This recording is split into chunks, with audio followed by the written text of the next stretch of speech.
آپ سن رہے ہیں کتاب تاریخ ابن خلدون، باب نمبر 5، حضرت ابراہیم علیہ السلام، سب ہیڈنگ حضرت ابراہیم علیہ السلام کی ہجرت۔ اس واقعے کے بعد نمرود نے حضرت ابراہیم علیہ السلام سے کہا، میں اس چیز کے عوض جس کی طرف تم مجھے بلاتے ہو تمہارے رب کے لیے قربانی کرنا چاہتا ہوں۔ ابراہیم علیہ السلام نے جواب دیا کہ جب تک تو اس ذات واحد پر یقین نہ لائے گا، اللہ جل شانہ تیری کسی عبادت کو قبول نہ کرے گا۔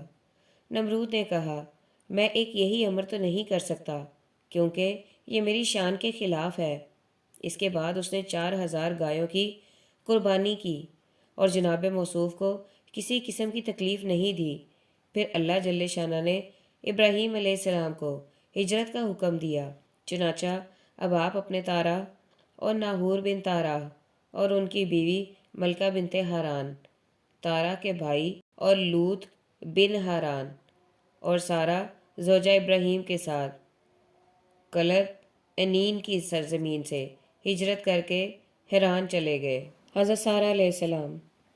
لوگوں نے کہا کہ سارہ علیہ السلام ملکہ بنت ہاران کی بہن تھی، اور بعضوں نے لکھا ہے کہ یہ شاہ حران کی بیٹی تھی۔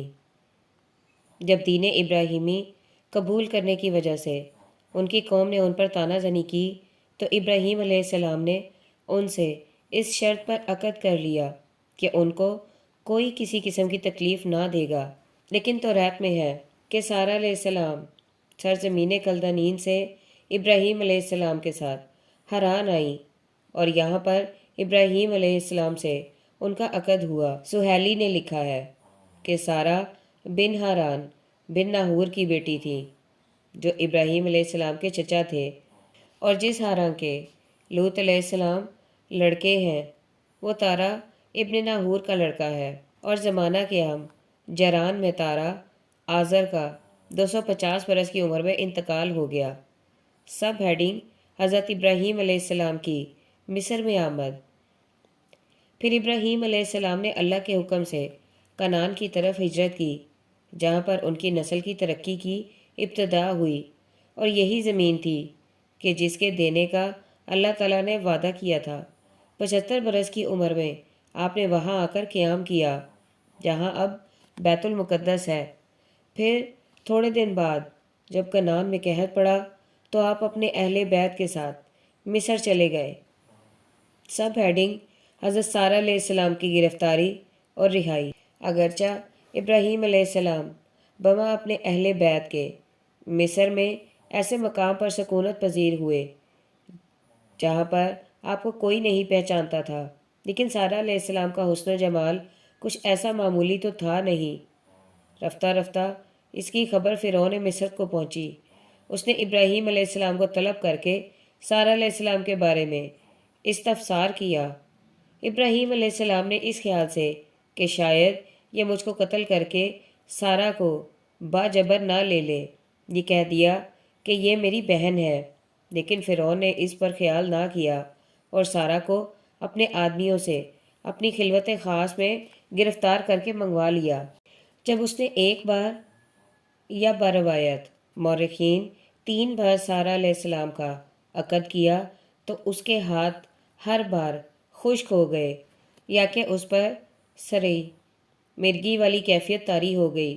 ہر مرتبہ سارہ علیہ السلام کی دعا سے اپنی اصلی حالت پر آ گئے۔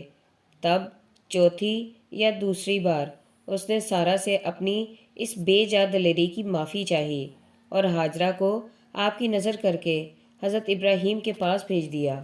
سب ہیڈنگ حضرت ہاجرہ علیہ السلام۔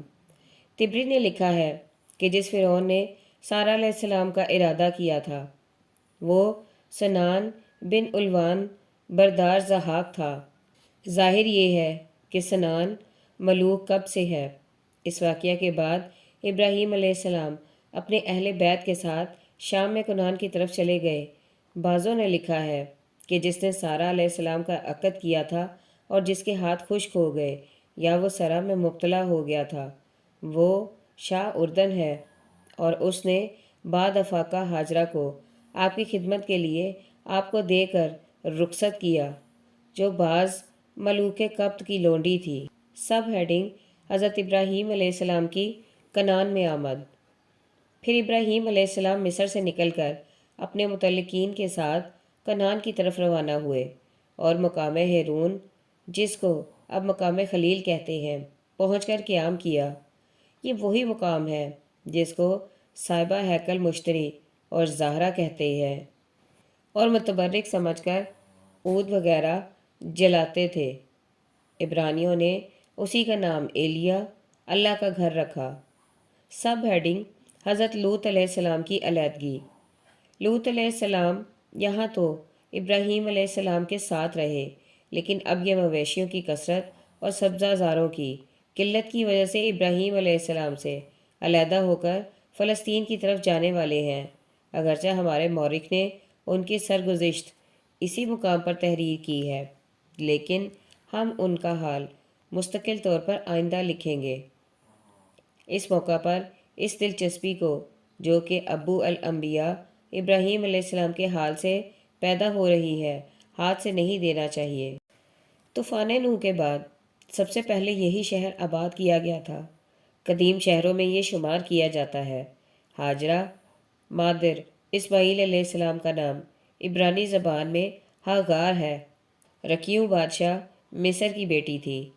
یہ رکیوں شہر بابل کا رہنے والا تھا، جو افلاس و تنگ دستی کی وجہ سے بابل چھوڑ کر مصر چلا آیا تھا اور اپنی ذاتی لیاقت اور دانش مندی کی وجہ سے اراکین سلطنت میں داخل ہو گیا۔ پھر رفتہ رفتہ مصر کا بادشاہ بن بیٹھا۔ سب سے پہلے جس کا لقب فرعون ہوا وہ یہی شخص ہے۔ اسی کے عہد حکومت میں ابراہیم علیہ السلام فلسطین سے قحط کی وجہ سے بما اہل بیت کے چلے آئے تھے۔ باقزانی سفر الیشار میں ایسا ہی ہے۔ عام طور سے اکثر لوگ بے سمجھے بوجھے کہا کرتے ہیں ہاجرہ لونڈی تھی، لیکن وہ یہ خیال نہیں کرتے کہ ہاگار و کیوں دونوں الفاظ عبرانی زبان کے ہیں، اور عجب نہیں ہے کہ یہ اسی قبیلہ سے ہو جس قبیلہ کے ابراہیم علیہ السلام ہیں۔ گو اس کی شہادت کافی نہیں مل سکتی، اور بظاہر زمانہ قحط میں شاید اسی خیال سے کہ بادشاہ مصر آپ کی قوم و ملک کا باشندہ ہے، ابراہیم علیہ السلام نے مصر جانے کا قصد کیا، جیسا کہ اکثر ہر شخص کو ایسے موقع پر اس قسم کے خیالات پیدا ہوتے ہیں۔ مفسرین توریت نے ہاجرہ کو بادشاہ مصر کی بیٹی تحریر کیا ہے، چنانچہ دپی شلومو اسحاق نامی مفسر توریت مقدس کی کتاب پیدائش کے 16ویں باب کی پہلی آیت کی تفسیر میں لکھتا ہے، جس کا اردو ترجمہ یہ ہے: وہ فرعون کی بیٹی تھیں۔ جب دیکھا ان کرامات کو جو باوجہ سارہ علیہ السلام واقع ہوئیں، تب کہا بہتر ہے میری بیٹی رہے خادمہ ہو کر ان کے گھر میں، اس سے کہہ رہے دوسرے گھر میں ملکہ ہو کر۔ اس کے علاوہ اس زمانے کے حالات پر نظر کرنے سے معلوم ہوتا ہے کہ اس وقت میں لونڈی و غلام دو طرح کے ہوتے ہیں، اگر تو خرید کرنے سے، جسے عبرانی میں سطف کیف کہتے ہیں، دوسرے غنیمت جنگ سے، اور وہ شبسوس حرب کہلاتے تھے۔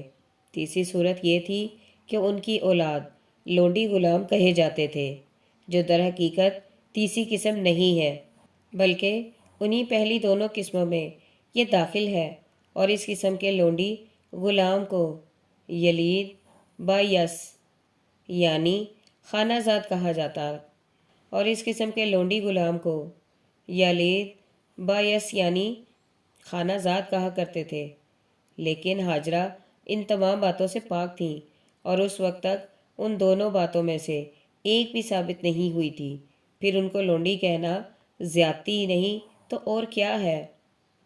اب رہا یہ امر کہ سارہ علیہ السلام نے ان کو لونڈی کیوں کہا، اس کی وجہ ظاہر ہے کہ جب دو عورتیں علی الخلوص دو سوکنوں میں تکرار ہوتی ہے تو جس کی زبان زیادہ چلتی ہے وہ دوسری کو حقارت سے کیا کچھ نہیں کہتی، لیکن اس کے کہنے سے وہ در حقیقت وہی نہیں ہو جاتی جو دوسری کہتی ہے۔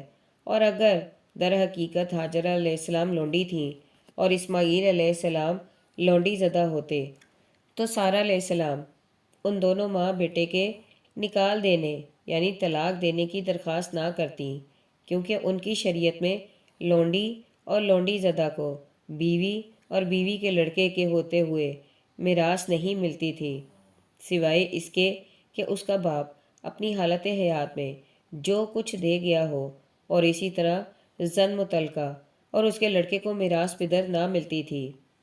پس اگرچہ ہاجرہ لونڈی ہوتی اور اسماعیل علیہ السلام لونڈی زادہ ہوتے، تو اسحاق کے پیدا ہونے کے بعد سارہ اس قدر ہاجرہ سے برہم نہ ہوتی۔ یہ فطری بات ہے کہ آپ کو یہ خیال پیدا ہوا کہ املاک ابراہیم کے مالک اسحاق کے ساتھ اسماعیل بھی ہوں گے، اور اسی وجہ سے ان کے نکال دینے کی درخواست کی گئی۔ پھر جب ابراہیم علیہ السلام کو اس سے کچھ پس و پیش پیدا ہوا تو اللہ تعالیٰ نے، جیسا کہ سارہ نے ہاجرہ کو لونڈی کہا تھا، حکایتاً فرمایا اور تسلی دی کہ اس لونڈی اور بچے کی طرف سے رنج مت کر، تو ان کو نکال دے، میں اس لونڈی کے بچے سے ایک قوم پیدا کروں گا۔ کتاب مقدس اور ان کی تفسیروں سے ہاجرہ کا لونڈی ہونا ثابت نہیں ہوتا۔ باب نمبر 6، حضرت اسماعیل علیہ السلام۔ سب ہیڈنگ، حضرت اسماعیل علیہ السلام کی پیدائش۔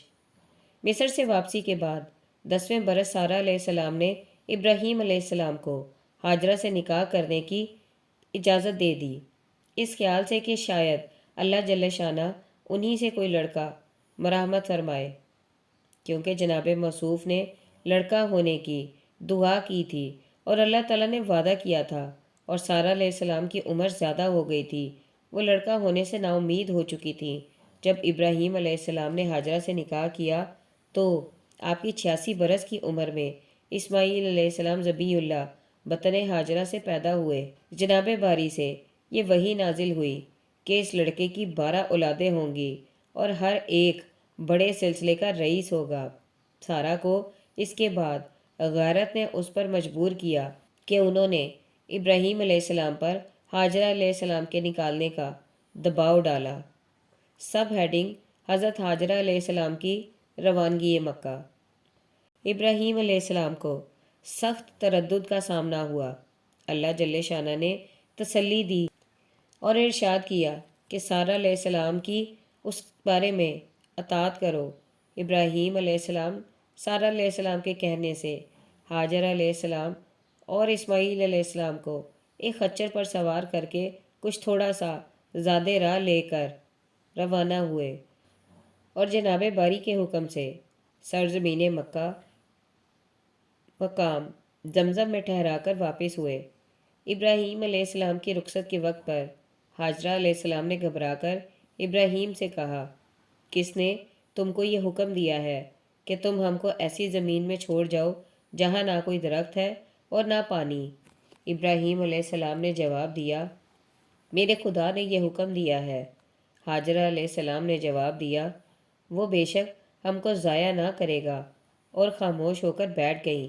ابراہیم علیہ السلام نے واپسی کے وقت باشریعت کے تقاضے یا الفت پدری سے مضطرب ہو کر یہ دعا کی، اے رب، میں نے اپنی ایک اولاد بسائی ہے ایسے میدان میں جہاں کہ کھیتی نہیں ہے، تیرے محترم گھر کے پاس، اے رب ہمارے، تاکہ قائم رکھیں نماز کو، پس لوگوں کے دلوں کو ان کی طرف مائل رکھ اور ان کو روزی دے میووں سے، شاید کہ وہ شکر کریں۔ اللہ جل شانہ نے آپ کی یہ دعا قبول فرمائی۔ سب ہیڈنگ، حضرت ہاجرہ کی پریشانی۔ ابراہیم علیہ السلام کے چلے جانے کے بعد بی بی ہاجرہ اور اسماعیل دونوں ماں بیٹے تنہا رہ گئے۔ ایک شب و روز یا اسی دن وہ پانی ختم ہو گیا جس کو روانگی کے وقت حضرت جناب ابراہیم علیہ السلام اپنے ہمراہ لائے تھے، اور اسماعیل کو غلبہ تشنگی نے بے تاب کیا۔ ہاجرہ بے تاب پریشان کبھی تو پانی کی تلاش میں کوہ صفا پر چڑھ جاتی تھیں، جب وہاں پانی کا کچھ نشان نہ ملتا تو اسی پریشانی کی حالت میں مروہ کی چوٹی پر پہنچ جاتی تھیں، یہاں تک کہ 7 مرتبہ صفا سے مروہ اور مروہ سے صفا کی چوٹیوں پر آئی گئیں۔ 8ویں بار شروع ہونے نہ پایا تھا کہ اپنے شیر خوار بچے کی رونے کی آواز سن کر دوڑ آئی۔ اسماعیل علیہ السلام اس وقت رو رہے تھے اور زمین پر پاؤں مار رہے تھے، جس سے با عنایت الہی چشمہ زمزم ابل پڑا۔ سب ہیڈنگ: چشمہ زمزم۔ صدی سے روایت کی جاتی ہے کہ اسماعیل علیہ السلام کو ہاجرہ علیہ السلام مقام حجر میں چھوڑ گئی تھی اور ان کے لیے ایک چھپر بنا دیا تھا، اور جبرائیل علیہ السلام نے آ کر ہاجرہ علیہ السلام کے بعد چشمہ کھول دیا تھا، اور انہوں نے ہی جا کر ہاجرہ کو اس سے آگاہ کیا اور یہ بتلایا کہ اسی چشمہ سے اللہ کے مہمان سیراب ہوں گے، اور تھوڑے دنوں بعد اس لڑکے کا باپ آئے گا اور وہ دونوں مل کر اللہ تعالیٰ کا گھر بنائیں گے۔ پھر جرہم کا ایک گروہ یا ان کے اہل بیت اس طرف سے گزرے، نشیبی مکہ میں قیام کیا، چڑیوں کو اڑتے ہوئے دیکھ کر تعجب سے کہنے لگے، اس وادی میں تو پانی نہیں ہے، چڑیاں کیوں اڑ رہی ہیں؟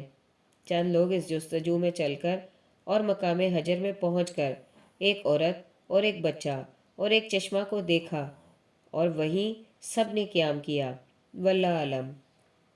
الغرض، ہاجرہ علیہ السلام نے دوڑ کر اپنے بچے کو چپ کرا دیا اور اس ابلتے ہوئے پانی کے چاروں طرف مٹی کی ایک مینڈ سی بنا دی۔ حضور صلی اللہ علیہ وآلہ وسلم اکثر بر وقت تذکرہ فرماتے تھے، اللہ ہاجرہ پر رحم کرے، اور اگر وہ چشمہ کو بحالہ چھوڑ دیتی تو ایک چشمہ جاری ہو جاتا۔ سب ہیڈنگ: بنی جرہم کی آمد۔ پھر بنی جرہم، جو پانی نہ ملنے کی وجہ سے اس غیر ذی زرع سرزمین میں حیران پریشان پھر رہے تھے، پرندوں کو اڑتے ہوئے دیکھ کر اس طرف آئے جہاں پر ہاجرہ علیہ السلام اپنے بیٹے اسماعیل علیہ السلام کے ساتھ بیٹھی ہوئی تھی۔ بنی جرہم نے پہلے تو چشمہ کو تعجب بھری نگاہوں سے دیکھا، اس کے بعد جب ان کی نظر بی بی ہاجرہ علیہ السلام پر پڑی تو اور زیادہ متعجب ہوئے، تھوڑی دیر سکوت کے عالم میں رہے۔ اس کے بعد ان لوگوں نے ہاجرہ کی اجازت سے اسی مقام پر قیام اختیار کیا، اور ظاہراً یہی گروہ فی الحال ان کی تنہائی رفع کرنے کا باعث ہوا۔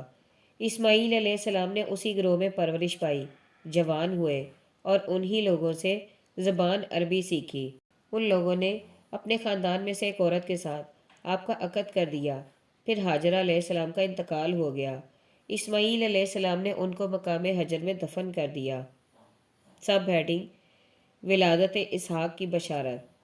جس وقت ابراہیم علیہ السلام بی بی ہاجرہ علیہ السلام کو مکہ پہنچا کر شام کو واپس ہوئے اور بیت المقدس میں مقیم ہوئے، اہل معتکفہ جہاں کے لوط علیہ السلام اپنے چچا ابراہیم سے علیحدہ ہو کر چلے گئے تھے، عیاشی اور گناہوں کے ارتکاب میں حد سے بڑھ گئے۔ لوط علیہ السلام نے ان کو سمجھایا، اللہ کی طرف بلایا، ان لوگوں نے جھٹلانا شروع کیا، تب ان کے ہلاک کرنے کو اللہ جل شانہ نے ملائکہ کو بھیجا، اور یہ سب ابراہیم علیہ السلام کی طرف ہو کر گزرے۔ ابراہیم علیہ السلام نے ان کی دعوت کی، تعظیم و خدمت میں بجان و دل سے مصروف ہوئے۔ سارہ علیہ السلام کے بسنے اور ملائکہ کے بشارت و ولادت و اسحاق و یعقوب کے واقعات پیش آئے، جیسا کہ قرآن میں مذکور ہے۔ ولادت اسحاق کی بشارت ملائکہ نے ابراہیم کو اس وقت دی تھی جبکہ ان کی عمر 100 برس کی ہو چکی تھی، اور سارہ علیہ السلام 90 برس کی تھی۔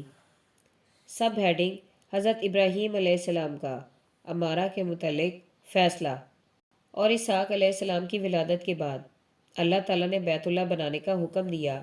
اس سے پیشتر جب اسماعیل علیہ السلام 15 برس کے ہو چکے تھے، ہاجرہ علیہ السلام کا انتقال ہو گیا۔ تجہیز و تکفین کے بعد اسماعیل علیہ السلام کا دل مکہ سے اچٹ گیا اور انہوں نے شام کی طرف جانے کا قصد کیا، لیکن بنی جرم نے آپس میں مشورہ کر کے اسماعیل علیہ السلام کو اس ارادے سے روکا، اور ان کا نکاح عمارہ بنت سعید بن اسامہ بن عقیل سے خاندان عمالقہ میں کر دیا۔ اس کے بعد ابراہیم علیہ السلام اپنی بیوی سارہ علیہ السلام سے دستور سابق کے مطابق اجازت لے کر مکہ آئے۔ اس وقت ہاجرہ علیہ السلام انتقال کر چکی تھی اور اسماعیل علیہ السلام شکار کھیلنے کے لیے تشریف لے گئے تھے۔ صرف عمارہ بنت سعید اسماعیل علیہ السلام کی بی بی گھر میں موجود تھی۔ ابراہیم علیہ السلام نے عمارہ سے چند باتیں دریافت فرمائی کہ تم کون ہو، اسماعیل علیہ السلام کہاں گیا،